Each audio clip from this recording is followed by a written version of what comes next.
now.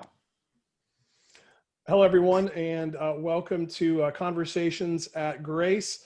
I'm Drew. I'm the pastor at Grace. As you know, I'm joined by Joanna Capps, our youth and missions pastor as well.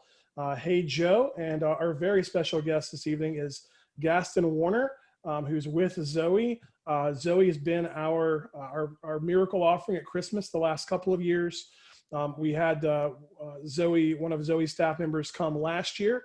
This year, it's a pandemic, and you can get people virtually, and we've got the CEO of ZOE with us today. So Gaston, thanks so much for joining us. It's a pleasure.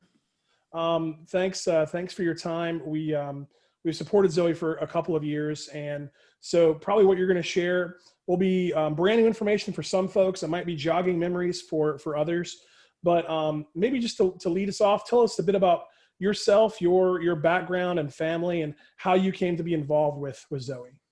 Absolutely. Well, my name's, you introduced me as Gaston Warner, and I'm a Methodist pastor, and we live in Texas, and I'm married to a Methodist pastor as well who teaches Methodism at Duke.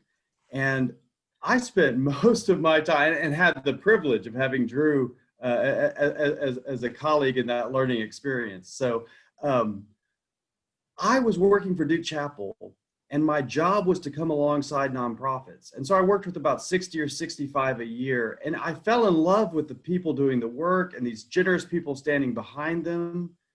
But measuring the tangible, measurable impacts of that ministry was sometimes elusive. And so I became not jaded, but a little circumspect in what is the outcomes of what we're working on, kind of the parable of the talents approach to mission and ministry. And at that time, another Methodist minister friend of mine who was in Florida said, Gaston, I want you to come with this board. And I served on several boards in the capacity of working with Duke. And I said, well, what do they do? And she said, well, it's an organization working with some of the most vulnerable children on the planet in life-threatening poverty. And they've got this 3-year community-based, indigenous-led empowerment program that moves these young people from life-threatening poverty to sustainable self-sufficiency across every area of life while living in their own village and knowing they're not beyond the love of God in Christ. And I distinctly remember thinking, wow, that's really unlikely. I'm not an expert on African orphans, but I knew that they faced more challenges than almost any population on the planet. And I thought, it's probably not that good. But I loved my friend and I feared her slightly. So I came on the board, and I've been blown away, not only by what they accomplish, but how they go about accomplishing it, and just the results that are sustainable over decades, which is incredible to me. Awesome, thank you. I want to sort of get a very quick description of what ZOE does, and then I think you've got some slides and things to do a deeper dive. So you're in your wife's class, she taught evangelism, and in evangelism we talk about elevator pitches. So if you're in an elevator with someone and they ask you, what do you do? You say, I'm with ZOE, and they say, what is ZOE? What is your elevator pitch for what you do? Yeah, my elevator pitch requires the Sears Tower, because ZOE is not just a soundbite. It's an entirely different approach. But the way ZOE started in the North Carolina Conference of the United Methodist Church when a 15-year-old girl got excited and felt called by God to minister to orphans left in the wake of the HIV/AIDS pandemic. And so she went over, there's a long story involved in that. Her parents were completely against it. She was very tenacious. But when she came back, she got her church excited and her pastor excited, and they launched ZOE as a relief program, because what can African orphans do for themselves? And so they did feeding programs and medical relief programs. They had scholarships to go to school, so you could have called it empowerment. But after a few years, they had raised some additional funding at the end of the year, and they didn't want to waste it. They wanted it to be put to good use. And so they put out word they were looking for something truly effective working with orphaned and vulnerable children. And they were introduced to a Rwandan social worker named Epiphany Mujuamana. And Epiphany had survived the genocide. She had been raised as a vulnerable child from the age of 9 when her father passed away. Her mother was disabled. She was the one that put food on the table and that put herself through school. And then after the genocide hit, she wanted to dedicate her life to helping her people recover. So she went to work where the resources were for some big Western aid organizations. You'd recognize the names. But she became disillusioned with the work because she said, I watched as these generous people would come to my country, give things to these children that they desperately needed. And then I watched as these orphan and vulnerable children became so dependent on this outside aid that they forgot how to do anything for themselves. And when the grant dried up or the focus shifted, which it always eventually did, they were actually worse off than when they had begun.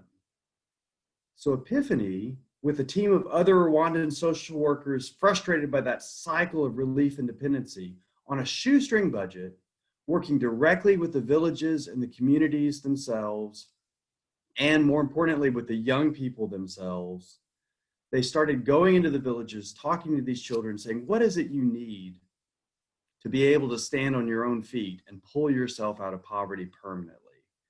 And over the course of time, they developed this 3-year indigenous-led, community-based program that is based around empowerment groups.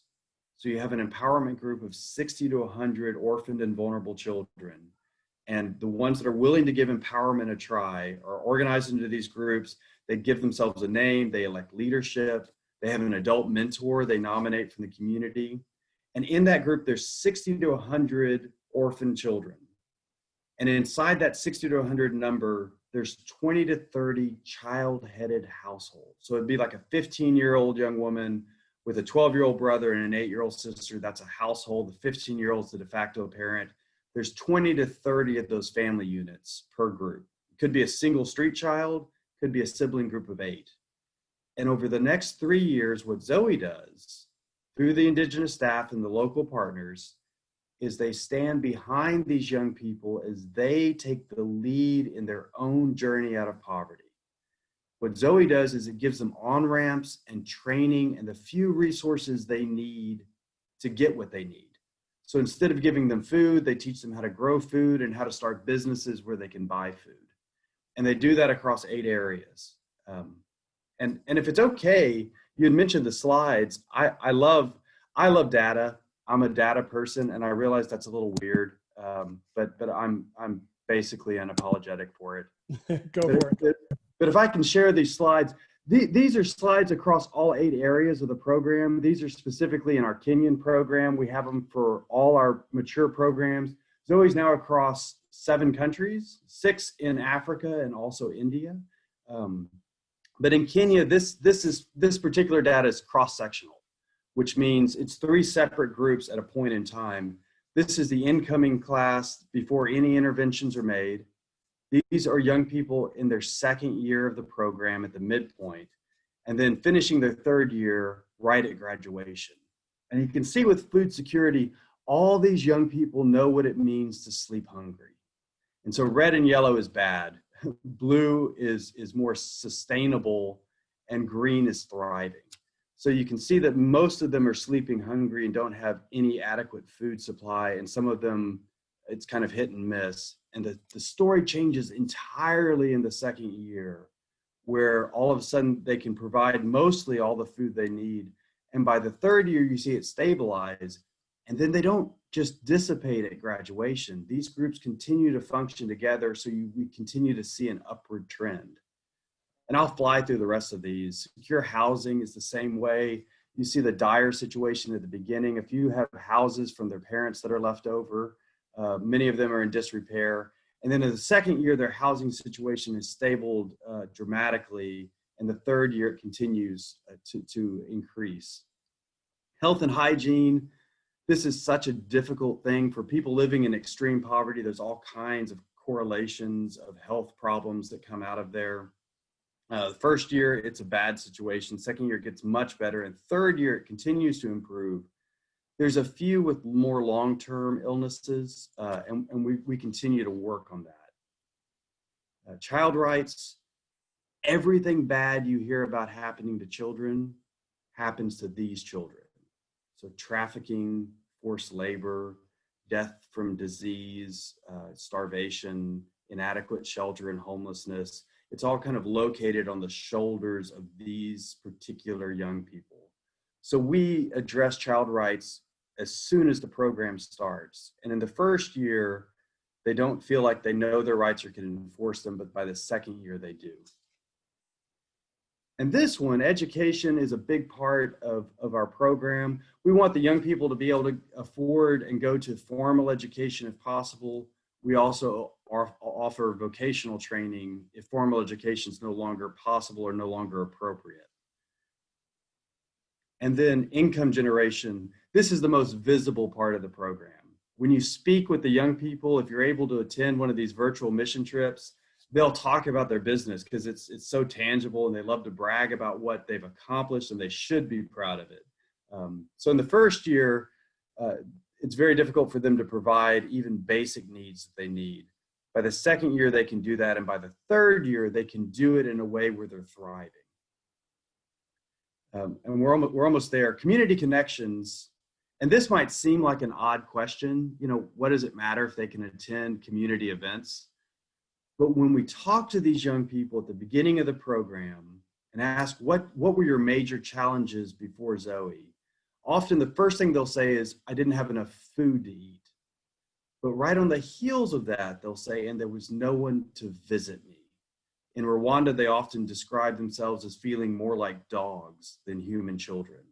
They're sick and they're dirty and they're often begging, or they may steal food in order to survive or keep their siblings alive.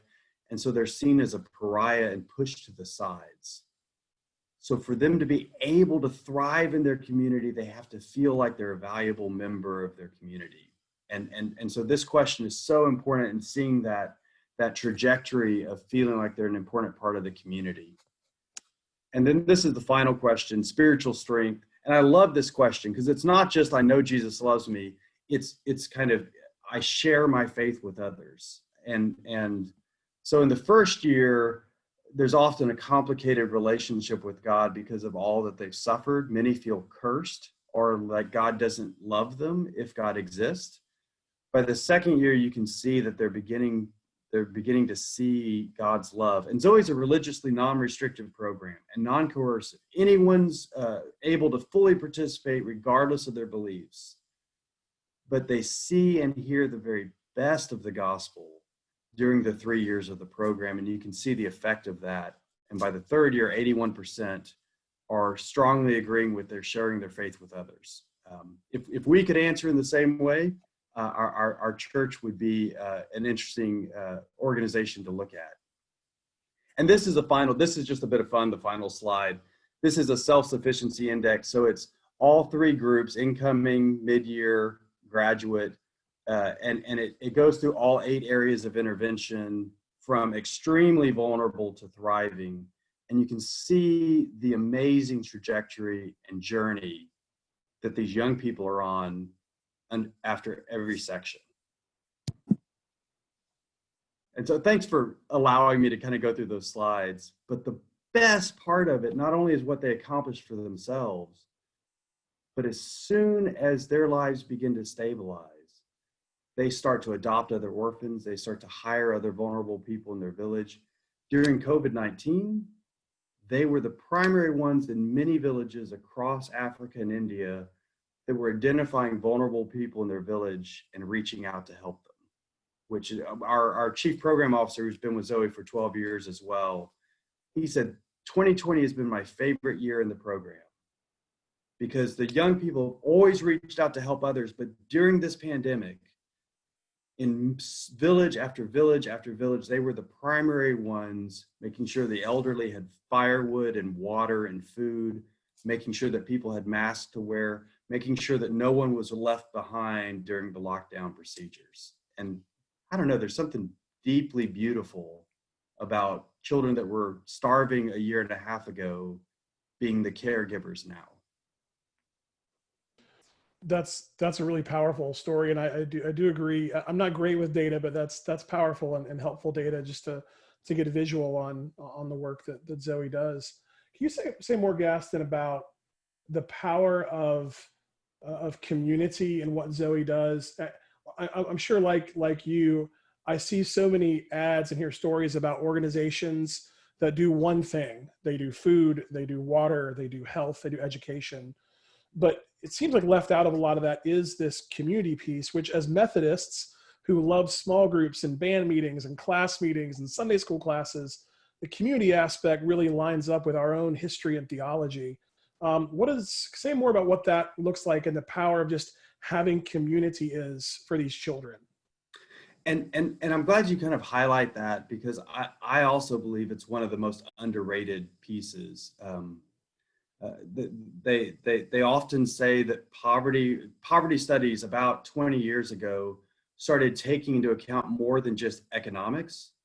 And it became immediately clear to researchers in the field that the core root of poverty wasn't a lack of resources, but a lack of hope. And one of the things that community brings to us is hope, especially when we're in the lowest point of our life. And Zoe, the way Epiphany and her team of other Rwandan social workers designed the program, these empowerment groups, the young people themselves are in charge of their own journey out of poverty, and they do that with locked arms together. So if anyone in their group falls down, they're pulling them back up in really powerful ways. So much so that if in a group, and they're able to make all their own decisions, ZOE has roughly one staff person per 1,000 orphans. And that's because it takes it seriously that the young people have to be able to make their own decisions. And if there's too many adults in the room, they won't do that. They've got an adult mentor that's a volunteer from the community that's walking with them. So that's some adult presence. The ZOE staff often comes to their meetings, but not always. But the young people themselves are active in together coming up with decisions for the group. And one of the first things they do in the program is they share their stories. And I've heard from so many children that said, that was the moment I knew this program was for me, when I heard my pain coming from the lips of another child. And so they share their stories and they begin to pool their resources. So for example, ZOE doesn't give them housing.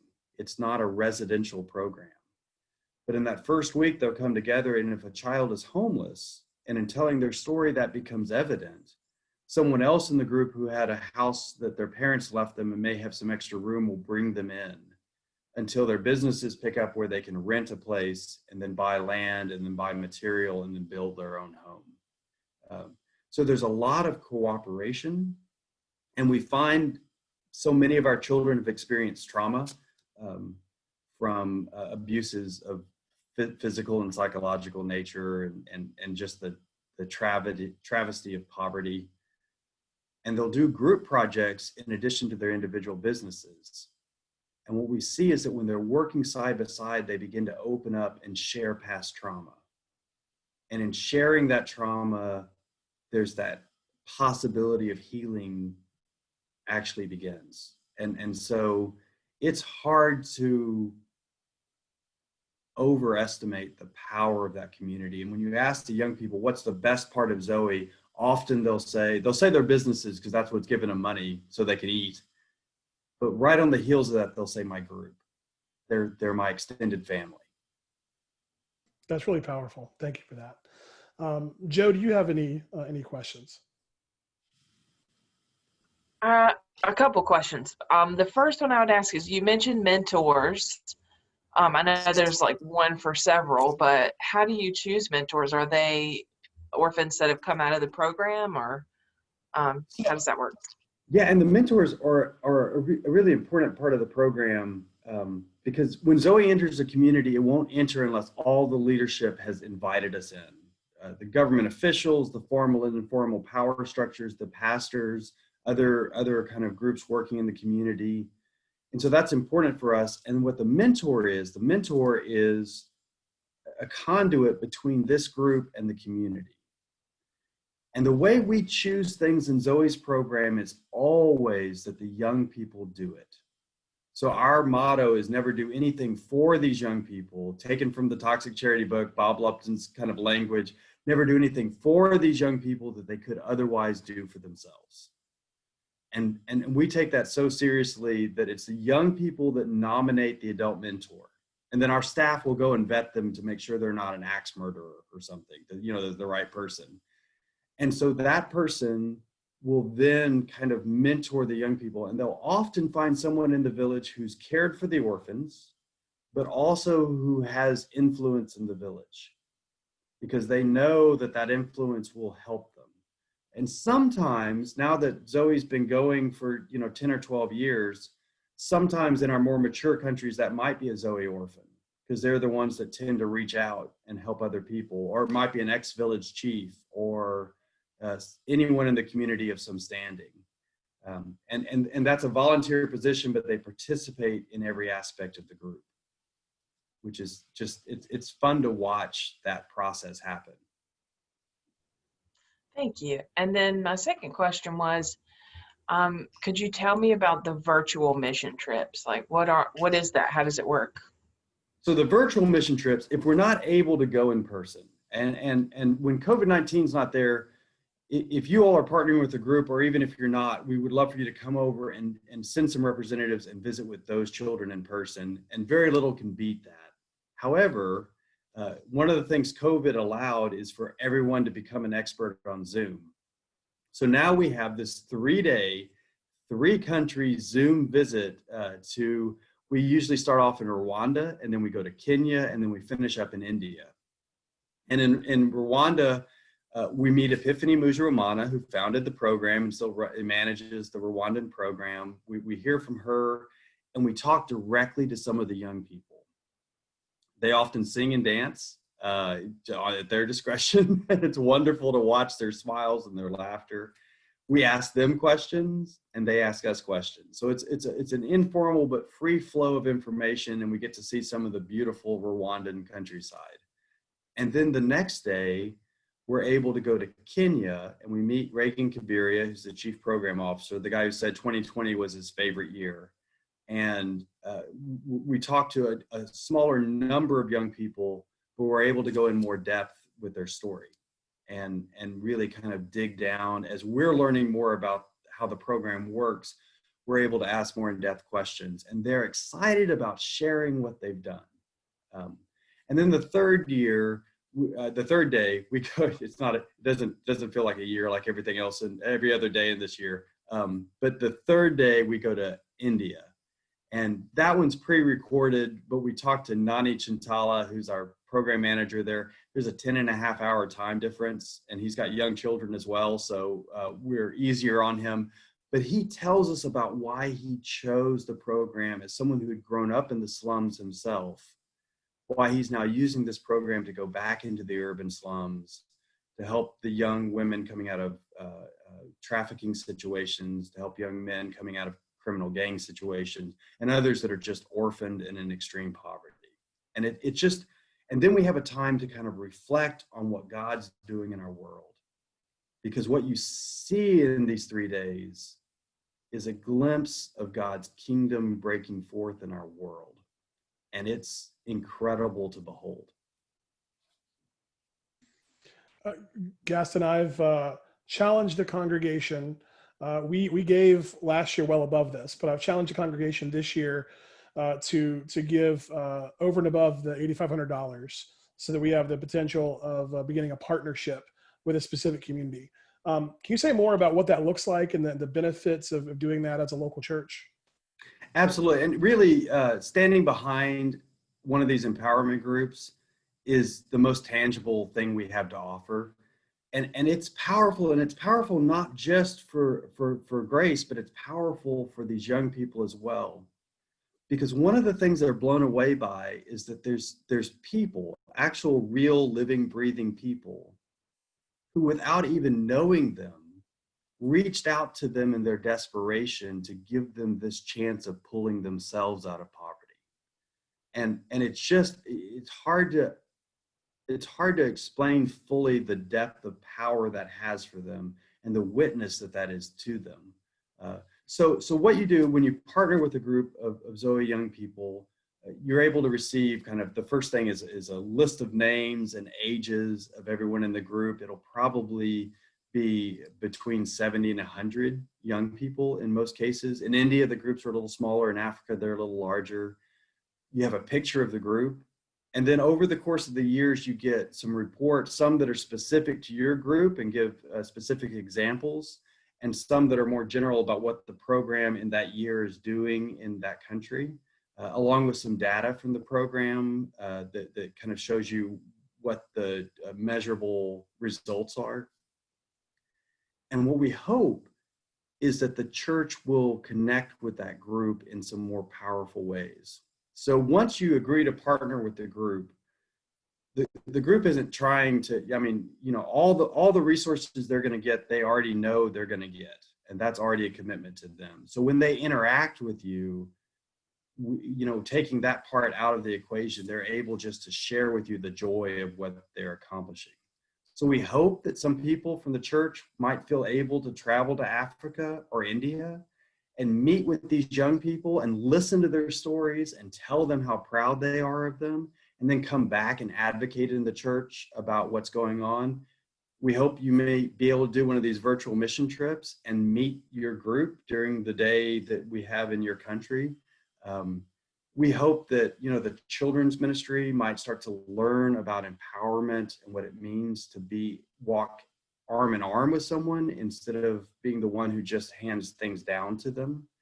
And that's really the power of partnering with a group, when a church kind of owns their group, when you're excited when they graduate, then you really are able to engage in what God's doing. And it does as much for the partners supporting financially as it does for the partners who are pulling themselves out of poverty. Awesome. I'm excited about that. I'm using every preacher trick in the book I have to encourage the congregation, and I feel pretty confident that given the support from last year, I think it's only going to grow because the impact is so strong. We're drawing near the end. I just have a couple questions to close. Joe, do you have any more before so just really two more. The first of which is you referenced toxic charity. The idea of developments versus other forms of assistance. Our book club has done toxic charity, but there are probably folks watching this that aren't familiar with that concept. Could you say more about development over traditional models of charity? Absolutely. And this is really the journey that Zoe's been on. So when Zoe talks about the need for empowerment, it does it from experience as an organization. When we started funding Epiphany's work, what we did is we started funding her work alongside our relief efforts. And then at the end of the year, I remember this board meeting, we compared the results, and everything Epiphany was doing was better than anything we were doing. And it was better by any measure. Spiritually, it was better.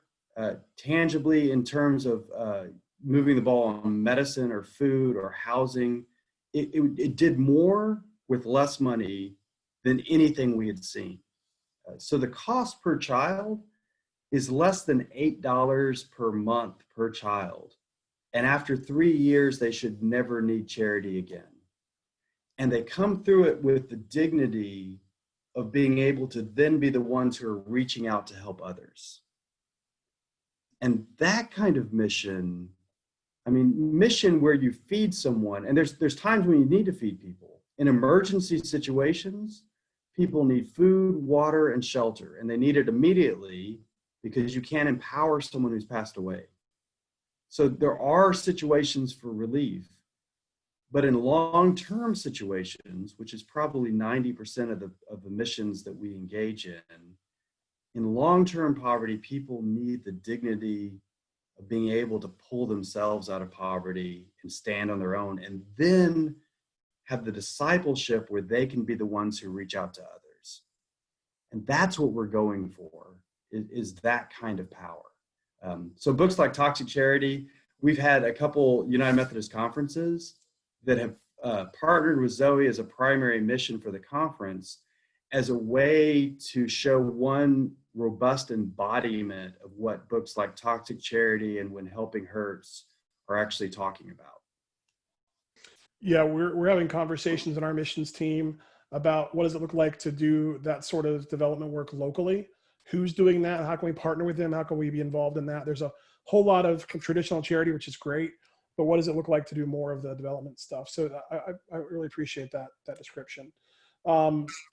Lastly, and if you want to add stuff, feel free to close this out however you want to. But lastly, what I invite you to share to close this, Gaston, is I know that your years with ZOE, there's, I'm sure, a million stories and you can't share them all. But is there maybe a story of one young person or one family and their change that you can share to kind of encapsulate the story of ZOE before we conclude? Well, let me tell you one that has specific reference to this year, because this has been such a crazy year and the pandemic has affected so many things. But this is a young man named Planmore in Zimbabwe. And Planmore, when 2020 hit us like a ton of bricks, he was in his third year in the program. And he had a rough start to life. When he was very young, 11 or 12, both his parents had passed away. And he had 3 younger siblings to care for. And so he was the primary caregiver when he was a child himself of these younger siblings. He survived for a number of years barely, by working for food and begging for work. So he'd work all day, and sometimes people would give him some potatoes or an avocado or bananas at the end of the day, barely enough to replace the calories. But when ZOE came into his village, he heard about it, and he came and he decided to give it a try, and he took to the trainings immediately. His first business, he was able to buy some chickens with a grant that ZOE gives. ZOE gives grants in the first year and then micro loans in the second and third years that are paid back to the group themselves. But he bought some chickens and he started a poultry business with breeding chickens. But then he set his sights higher, and he actually went for vocational training for a number of months to become a caterer. And he was hired by a local hotel, and a really good job. And he was doing well and helping his group members and helping his community. And then as soon as the pandemic struck, the hotel shut down. But instead of being demoralized by that, because he had already overcome adversity once and pulled himself up, he went to his group. They began to share ideas amongst each other. And Planmore opened up what was basically a Zimbabwe village Amazon. He had 2 phone apps that he employed. One listed goods for sale, and he had his chickens on there, but he had goods for sale from his other group members as well and from their businesses. And he would meet his customers in the village square and use social distancing to exchange the goods. And then he had a banking app where he could take payment over his phone. And so he could complete the transaction. It provided goods that the villages needed. It helped himself. It also helped his group. But because he was able to survive and thrive during that time, he also knew of some people that were stranded in his village when they initiated the lockdowns because he had been at the hotel. And so he brought them into his home to care for them until they were able to get back to their homes. And then he started tutoring orphan children that were out of school so that they wouldn't fall behind in their education because they already had so many other challenges. And so Planmore is just one story of thousands that illustrate the power of empowerment beyond just relief, in that the people receiving the aid then become the ones who are giving to others. And I find I'm blown away by the spirit and the determination and the sheer generosity of these young people. Yeah, that's an amazing story. That's a great way, I think, for us to conclude. I guess maybe finally, before we stop recording, best ways if folks want to know more about ZOE to connect further. So our website, ZOEempowers.org, has more information than you could ever possibly want. It's got the data stuff. It's got information about how ZOE started. It's got a lot of videos as well. Whatever you're looking for, it's around that website at some place. Or if people want to have more conversations, I'm always available to talk to folks. And my email is just gaston.warner at ZOEempowers.org. Or participate in the conferences. The Western North Carolina Conference is having a ZOE mission trip. And so hopefully we can get you details about when that's happening and how to log on It's fantastic. You'll see, you'll do these 3 countries in 3 days and really get a deep dive. And we'll record it all so that if the times are inconvenient for you, you can watch it at your leisure at a later time. Great. That's coming up actually for us in the next week. And I put that out a little bit already, but we'll make sure to advertise that further for our folks. But that's coming up in the next week for us. So I'm glad to know it'll be recorded as well. So, well, Gaston, we really appreciate your time, and I'm excited hearing more about ZOE. Joe, any parting thoughts from you? Nothing except to say thank you, because this was really great. Just getting to hear from you and getting more details than I've found for myself. So I appreciate it. Well, thank you all as well. And thanks to the congregation for caring about kids a half a world away. It matters in so many ways. So thank you.